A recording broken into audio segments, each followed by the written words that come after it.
क्या भारत ने ब्रिटेन के बाजार में ऐसी एंट्री मार दी जिससे पाकिस्तान और बांग्लादेश की टेंशन बढ़ सकती है?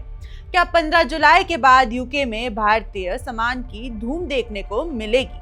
और क्या ये डील भारत को एशिया के सबसे बड़े एक्सपोर्ट हब बनने की दिशा में बड़ा फायदा दे सकती है?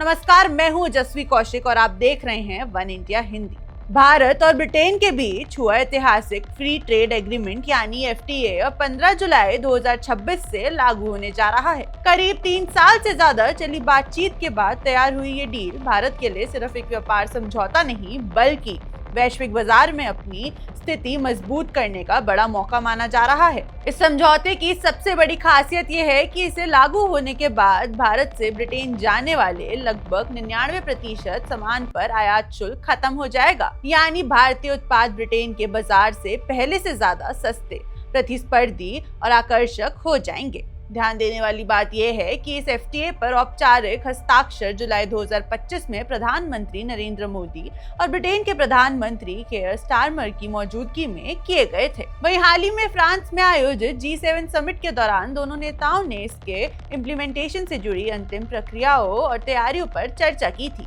अब 15 जुलाई 2026 से यह समझौता पूरी तरह लागू होने जा रहा है। प्रधानमंत्री मोदी का कहना है कि इस डील में भारतीय किसानों, MSME, स्टार्टअप्स, युवाओं और निर्यातकों के लिए नए अवसर पैदा होंगे। साथ ही भारत और ब्रिटेन के बीच व्यापार और निवेश में भी बड़ा उछाल देखने को मिल सकता है।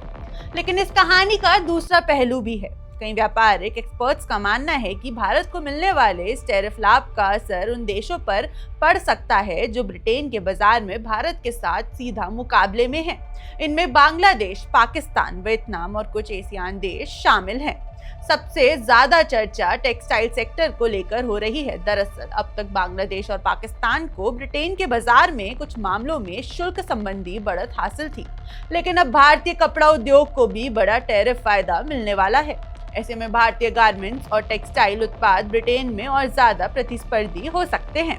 यही वजह है कि कई रिपोर्टों और विश्लेषकों में अनुमान लगाया जा रहा है कि बांग्लादेश के कुछ निर्यात क्षेत्रों पर दबाव बढ़ सकता है, क्योंकि ब्रिटेन उसके सबसे बड़े निर्यात बाजारों में से एक है। यदि भारतीय उत्पादों की हिस्सेदारी बढ़ती है तो प्रतिस्पर्धा और तेज हो सकती है। सिर्फ टेक्सटाइल ही नहीं बल्कि प्रोसेस्ड फूड, कृषि उत्पाद, चावल, pharmaceuticals, cosmetics, plastic, engineering goods और कंज्यूमर प्रोडक्ट्स जैसे सेक्टरों में भी भारत को बड़ा फायदा मिलने की संभावना जताई जा रही है। अगर चावल की बात करें तो भारत पहले से ही ब्रिटेन के प्रमुख चावल आपूर्तिकर्ताओं में शामिल है। हाल के वर्षों में भारतीय चावल का निर्यात लगातार बढ़ा है और एफटीए के बाद इस क्षेत्र में भारत की स्थिति और मजबूत हो सकती है। फार्मा सेक्टर की बात करें तो भारतीय दवाइयों को ब्रिटिश बाजार में बेहतर पहुंच मिलने की उम्मीद है। वहीं MSME सेक्टर को नए ऑर्डर, नए ग्राहकों का फायदा मिल सकता है। इससे रोजगार सृजन और विदेशी मुद्रा आय दोनों में बढ़ोतरी होने की संभावना है। एक्सपर्ट्स का मानना है कि यह समझौता केवल भारत और ब्रिटेन के बीच व्यापार बढ़ाने तक सीमित नहीं रहेगा, बल्कि ये पूरे एशिया में व्यापारिक प्रतिस्पर्धा के नए समीकरण भी तैयार कर सकता है। जिन देशों की अर्थव्यवस्था बड़े पैमाने पर टेक्सटाइल और लेबर इंटेंसिव निर्यात पर निर्भर है, उन्हें अब भारत से और कड़ी चुनौती मिल सकती है। कुल मिलाकर 15 जुलाई 2026 भारतीय व्यापार इतिहास की एक अहम तारीख बनने जा रही है। अब सबकी नजर इस बात पर होगी कि भारत इस सुनहरे अवसर का कितना फायदा उठा पाता है और क्या ये समझौता वास्तव में भारतीय अर्थव्यवस्था के लिए गेम चेंजर साबित होता है। आपकी राय क्या है? क्या भारत यूके एफटीए भारत को वैश्विक व्यापार में नई ताकत देगा? हमें कमेंट सेक्शन में जरूर बताएं। अगर आपको वीडियो पसंद आया है तो लाइक, शेयर और सब्सक्राइब करें। आप देख रहे हैं वन इंडिया हिंदी।